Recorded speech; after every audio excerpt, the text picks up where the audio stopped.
Hello class, I am Professor Harney, and today we will be discussing the question, how do historians interpret historical documents?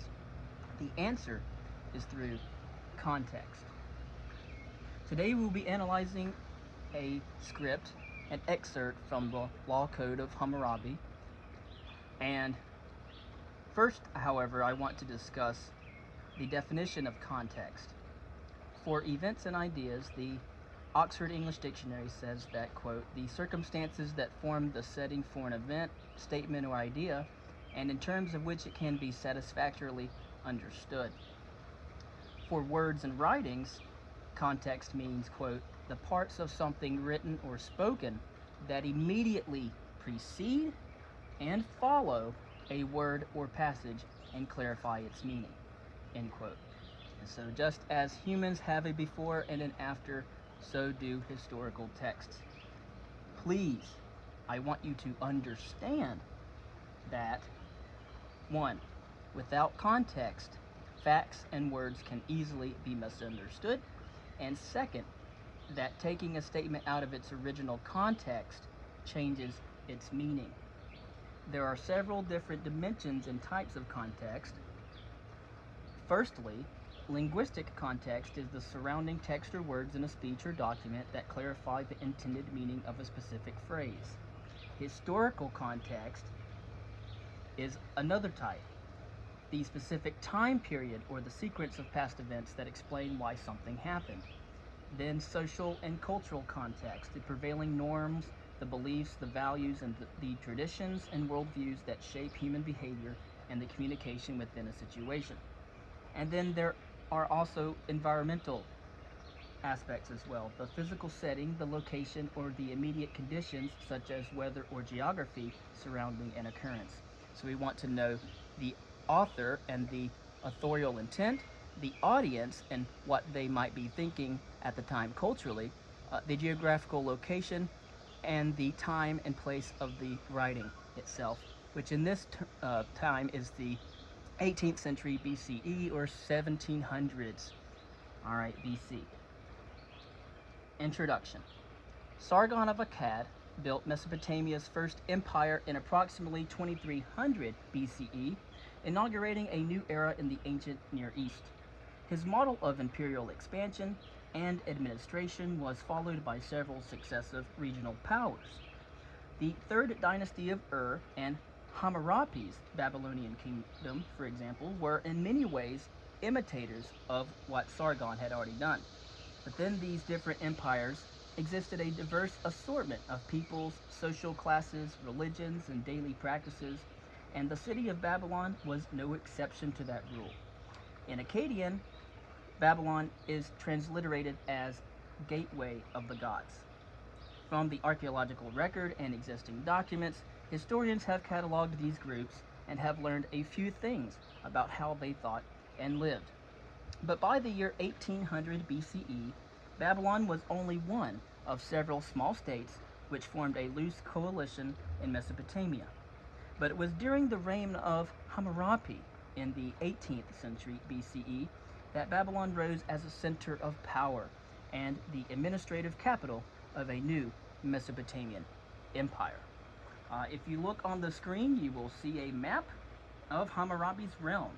And under his realm, the Babylonian kingdom expanded out of the city of Babylon to conquer much of Mesopotamia and construct the region's first Babylonian empire.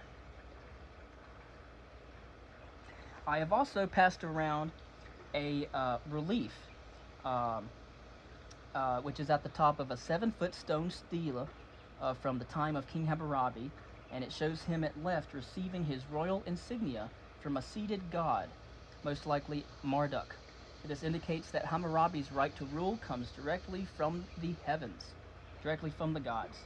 And so the lower portion of the stela includes his famous law code, and that comes from the picture comes from the Louvre.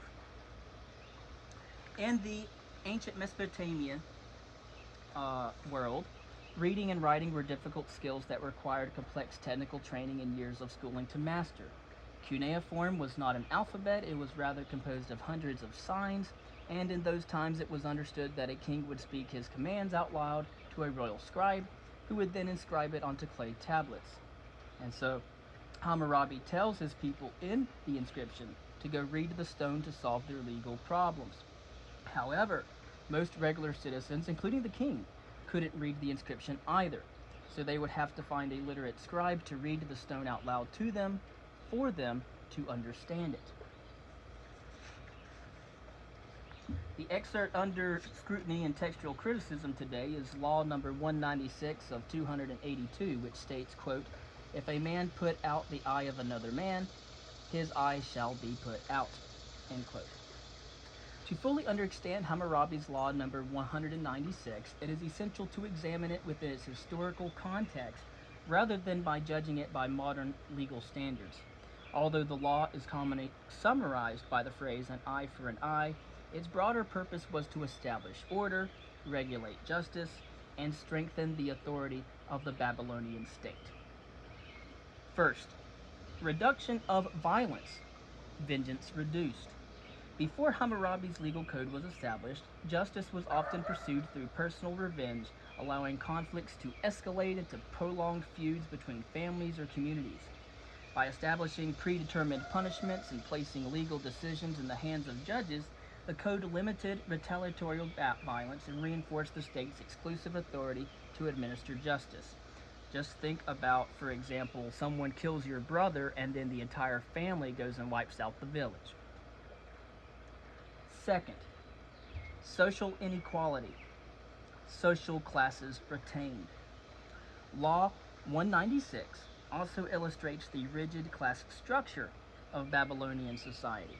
The principle of equal retaliation applied only when both individuals belonged to the same social rank. So crimes committed against commoners or slaves, for example, were typically resolved through financial compensation rather than identical physical punishment.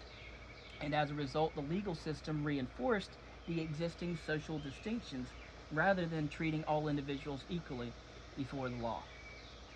Third, political order through divine legitimacy.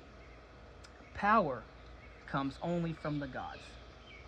In this time, this culture was polytheistic, and the gods held the ultimate authority. The stone stela containing Hammurabi's laws depicts the king receiving the symbols of justice from Shamash.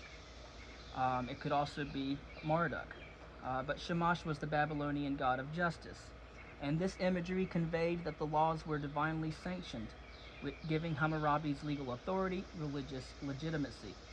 And by presenting the code as originating from the gods, the king strengthened obedience to the law and unified the diverse peoples of his empire under a single legal system. And so, in conclusion, when viewed in its historical context, Law number 196 represents far more than a harsh form of punishment, but, like early spiritual beliefs in polytheistic religions, it reflects as an early attempt to establish proportional justice, reduce cycles of private revenge, preserve the existence of the social hierarchy, and to legitimize royal authority through divine approval. Collectively, these laws helped to promote greater political stability and social order throughout the Babylonian Empire. And then I have some excerpts from the epilogue of King Hammurabi himself, if you would like to read those. And I have also provided with you with a brief annotated bibliography for further reading as well. The Laws of Hammurabi at the Confluence of Royal and Scribal Traditions by Pamela Barbmash from Oxford University Press. 2021 analyzes how legal statutes reflected class structure, societal order, and scribal culture. And then Dominique Sharpin, Hammurabi of Babylon by Bloomsbury Academic, 2021. A definitive appraisal of the king's political and military strategies, utilizing recent epigraphic discoveries in order to explore Hammurabi's impact on civilization. Thank you.